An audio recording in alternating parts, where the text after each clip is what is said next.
Season 3, Episode 16, How to Get Your Music on Spotify, Apple Music, Amazon Music, any of these audio streaming websites where you want to submit your music, you want to get your music on there for people to listen nice and easy. That is what we will talk about in this episode, all right? Before we get into this episode, I have been working on the new course. It's called Sound Selection for Beatmakers. It's actually currently being exported. So usually when I make my courses, I first have to prepare the course, the actual lessons, what order I'm going to put them in. I have to actually record myself. Then I have to edit those videos. That takes the most time because I'm really trying to make it so that it's quick, to the point, and you're getting the best education. Then the last step of that process is exporting it. But I myself make sure to watch the course from beginning to end. That way I'm kind of doing quality control in case any of the audio was weird or if the course just is not flowing the way I like. So again, that one is called Sound Selection for Beats, and it's going to be a new course coming into the platform at itsgratuitous.com very soon. All right, so let's get into this episode. So if you have been listening now and been on the email list, you know that I just released the online music distribution course, which is teaching you how to get your music on Spotify. And again, if you want to check out the course, it is there available to you either as a download, or you can join the membership to watch online music distribution course over at itsgratuitous.com. All right, so let's start with how do you get your music on Spotify and Apple Music? And essentially these are called streaming platforms, and we need to have a middleman where we submit our music and they distribute it on our behalf. So distribution means that we are sending it on various platforms that will play our music. So in order to do that, we need an online music distributor. And it's really annoying actually nowadays because there is so many companies that are doing this. And if you read online, you will see how many online music distributors there are. Some are free, some are paid, some take different commission depending on if you pay, let's say $49 for an album release. Some of them take maybe 10% commission. Some of them you pay a yearly ongoing fee and they take 0% commission. So first you want to select a music distributor. At the moment, I am using DistroKid as my online music distributor. I am not recommending them because the thing is, companies always change. So if you're listening to this 5 years from now, I can't tell you if it's going to be the same company and the same model and all that stuff. But I've been using DistroKid for quite a few years now, and they have done me really, really good. At the moment, DistroKid just charges a yearly fee, and they take 0% commission, and they make the process super easy. So in the online music distribution course, I teach you with DistroKid how to upload your music, but you can follow along with any online music distributor, okay? So first, you have to figure out an online music distributor. There are free ones, there are paid ones. The free ones, just be a little bit careful. Make sure to read reviews and all that stuff. If you just want a nice, easy solution, I would look towards DistroKid. I have had an amazing experience with them. For myself, I release albums with lyrics as well as I release just instrumental beat tapes. I have not worked with other artists in a sense of splits and commissions and stuff like that, so I cannot speak on that behalf. But just as a solo producer doing my own thing, always owning 100% copyright, DistroKid has been super enjoyable and easy. All right, so that's step one. You got to select an online music distributor. Again, you are going to find a lot of information out there. Everyone is just essentially listing pros and cons. Honestly, DistroKid, super easy, okay? The next thing is you have to prepare your artwork. Now, if you type into Google DistroKid artwork specifications or rules, so DistroKid artwork rules, it's going to tell you what size of artwork and do's and don'ts of your artwork. So they are saying 3,000 by 3,000 in your artwork. It has to be perfectly square. And in addition to that, there's some things that you should not be putting in your artwork. Things like website links such as www.yourwebsite.com.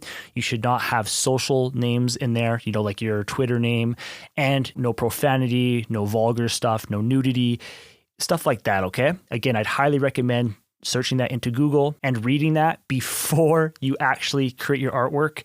And one thing I just want to say there is when you create your artwork, you can do it yourself. if you know how to do it.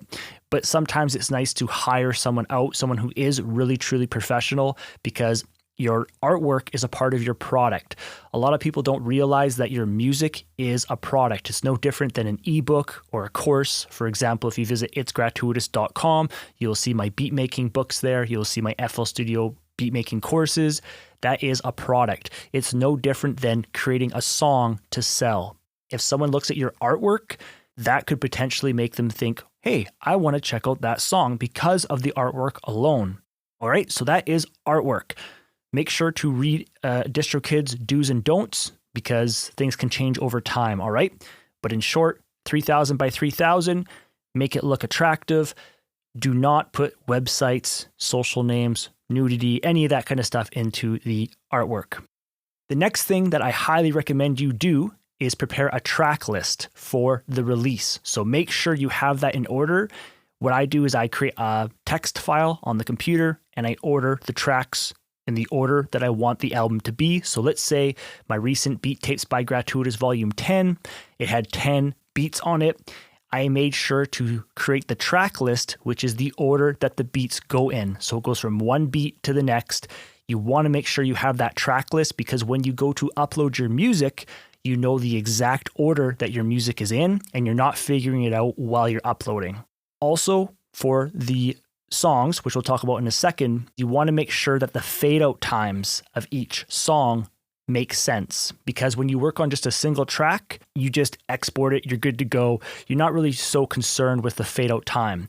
When you're working on an album, the fade out time is important because it goes from one song to the next. When it goes to the next song, if your fade out is too short, it's going to sound rushed and it's going to sound really weird. If it's too long, again, it's going to sound weird. So you want to get that sweet spot. And again, so that's your fade outs. All right, so far, I've told you that you want to select an online music distributor. I am currently saying that DistroKid has given me a really good experience. You want to make sure your artwork is ready. You want to make sure you have that track list, which is the order the songs are in, with good fade out times. You can also be thinking about the intro as well. Fade out times, I think, are even a little bit more important when it transitions from one song to the next. Now, the next thing is exporting the music. So you want to be exporting in WAV. Right here, there's going to be a lot of preferences for different people of what they want to do. In my opinion, I keep it simple, 16-bit, 44.1 kilohertz, and you're good to go, all right? Make sure in that master that you are mastering at a sweet spot for your volume. And if you want to learn more about that, I teach you that in the online music distribution course. I give you an example of one of my mastered beats, and you can see exactly how it was mastered, the volume I am mastering it at. So you want to kind of get a sweet spot for your master, and the whole trick of mastering an album is making sure from one song to the next that they are very similar in volume, so that the user, someone who's listening to your music, does not have to keep adjusting their volume. They can just listen from one song to the next and they get a good experience, okay?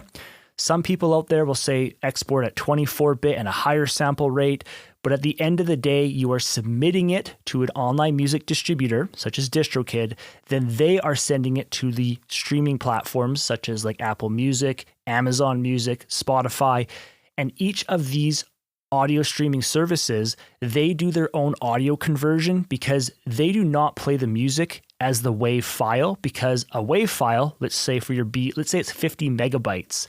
That is large in terms of a file.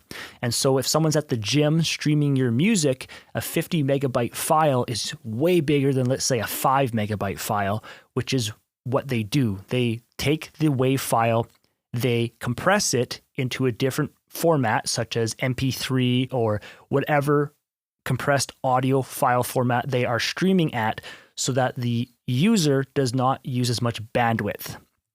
Most people really can't hear a difference in the audio quality anyways, and they make sure it's at least at a decent audio quality where you're not really going to hear too much of a difference. All right, so again, we are exporting at WAV, 16-bit, 44.1. These are high quality audio files that we are using for distribution.